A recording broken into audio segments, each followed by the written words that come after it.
सम्मानित मंच और मंच पर विराजमान डूंगरगढ़ से कांग्रेस के प्रत्याशी के रूप में आज आप सबसे समर्थन मांगने के लिए आशीर्वाद लेने हेतु हमारे बीच में उपस्थित आदरणीय मंगलाराम जी गोदारा साहब और मंच पर जितने भी गणमान्य लोग मौजूद हैं, आप सब लोगों का धन्यवाद देना चाहता हूं। डूंगरगढ़ की इस पावन धरती पर वीर तेजाजी महाराज के इस प्रांगण में आप सब लोगों का हार्दिक स्वागत करता हूं। सामने विराजमान जितने भी साफे वाले बड़े बुजुर्ग हैं जो आशीर्वाद देने पधारे हैं, नौजवान साथी जो सहयोग करने समर्थन देने हेतु पधारे हैं, आप सब लोगों का धन्यवाद देना चाहता हूं। मेरे से पूर्व वक्ताओं ने अधिकांश बातें आप लोगों के बीच में रख दी, लेकिन मैं तो कांग्रेस का एक छोटा सा सिपाही हूं। एक निवेदन जरूर करना चाहता हूं। बुजुर्ग यहां पर मौजूद है। डूंगरगढ़ का यह क्षेत्र मेरे हिसाब से पूरे बीकानेर जिले का सबसे संपन्न क्षेत्र माना जाता है, क्योंकि ट्यूबवेल का पूरा क्षेत्र है। बुजुर्गों से एक बात पूछना चाहता हूं, नौजवान साथी भले ही सोशल मीडिया के चलते भ्रमजाल में फंसे हो, आज जो ये पूरा इलाका संपन्न है वो ट्यूबवेल बने और आप लोगों ने मेहनत की, लेकिन यहां पर जो जीएसएस बने वो मंगलाराम गोदारा की देन है। पूरा क्षेत्र इस बात को जानता है। केवल झूठी बातों से काम नहीं चलता। इसलिए मैं निवेदन करना चाहता हूं, आज पूरे प्रदेश के अंदर आपने देखा केंद्र की सरकार की साजिश के चलते बिजली का संकट आया, लेकिन मैं एक बात सुन रहा था आज से 10 दिन पहले, एक कर्मचारी बैठे थे, बड़े अनुभवी कर्मचारी थे, उन्होंने एक बात कही कि पूरे जिले के अंदर जब बिजली का संकट था, सीएमओ से हमें मुख्यमंत्री महोदय का आदेश था, जिले में कहीं भी कटौती हो सकती है, डूंगरगढ़ में कटौती नहीं हो सकती। यह मंगलाराम का आग्रह था मुख्यमंत्री महोदय के सम्मुख। इसलिए निवेदन करना चाहता हूं, झूठी बातों से काम नहीं चलेगा। आज देश के अंदर क्या हालात हैं, साफे वाले आप जितने भी लोग मौजूद हैं, मैं एक निवेदन करना चाहता हूं। किसान आंदोलन हुआ, किसान आंदोलन के अंदर आप जैसे साफे वाले 700 लोगों की शहादत लेने वाली बीजेपी पार्टी है और शहादत देने वाले आप जैसे किसान हैं। उस आंदोलन के अंदर हम सब नौजवान लड़ने के लिए तैयार खड़े थे।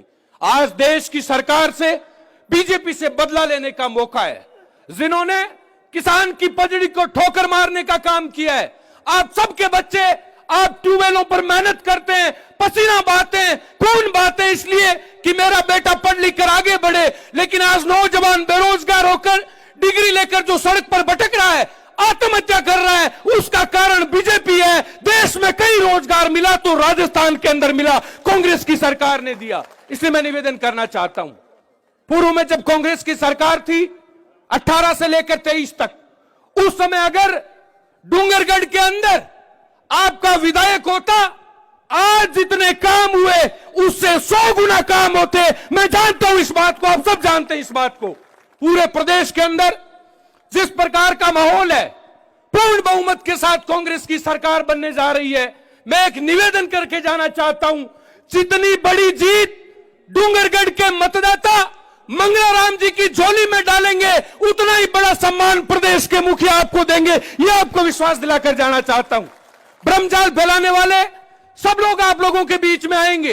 मैं पूरी विधानसभा के अंदर घूमा हूं, अधिकांश गांवों के अंदर रिश्तेदारियां तक है, एक भी ऐसा व्यक्ति नहीं मिला जिसने कहा मंगलाराम गोदारा ने मेरा बुरा कर दिया।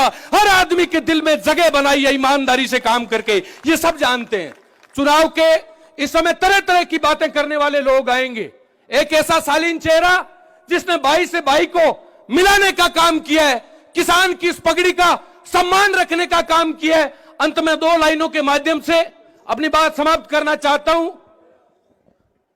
जिस प्रकार के हालात पूरे देश में बने हुए हैं, उस समय मुझे बहादुर शाह जफर की वो 2 पंक्तियां याद आती है, जब एक बूढ़े बादशाह को जेल के अंदर जंजीरों में जकड़ा हुआ था और एक अंग्रेज बोल रहे था, दमदमे में दम नहीं है, खैर मांगो जान की, ऐ जफर झुकने लगी शमशीर हिंदुस्तान की। 80 साल का एक बूढ़ा बादशाह अगर ये कह सकता है कि बागियों में बू रहेगी जब तलक ईमान की, तख्त लंदन तक चलेगी तेग हिंदुस्तान की। आप सब लोग लड़ाके लोग हैं। डूंगरगढ़ के अंदर मंगलाराम गोदारा को जिताकर विजय पताका ले रहे हैं और डूंगरगढ़ को मजबूत करने का, किसान की पगड़ी को मजबूत करने का, नौजवान के सपनों को मजबूत करने का काम करें। बहुत बहुत धन्यवाद। जय हिंद।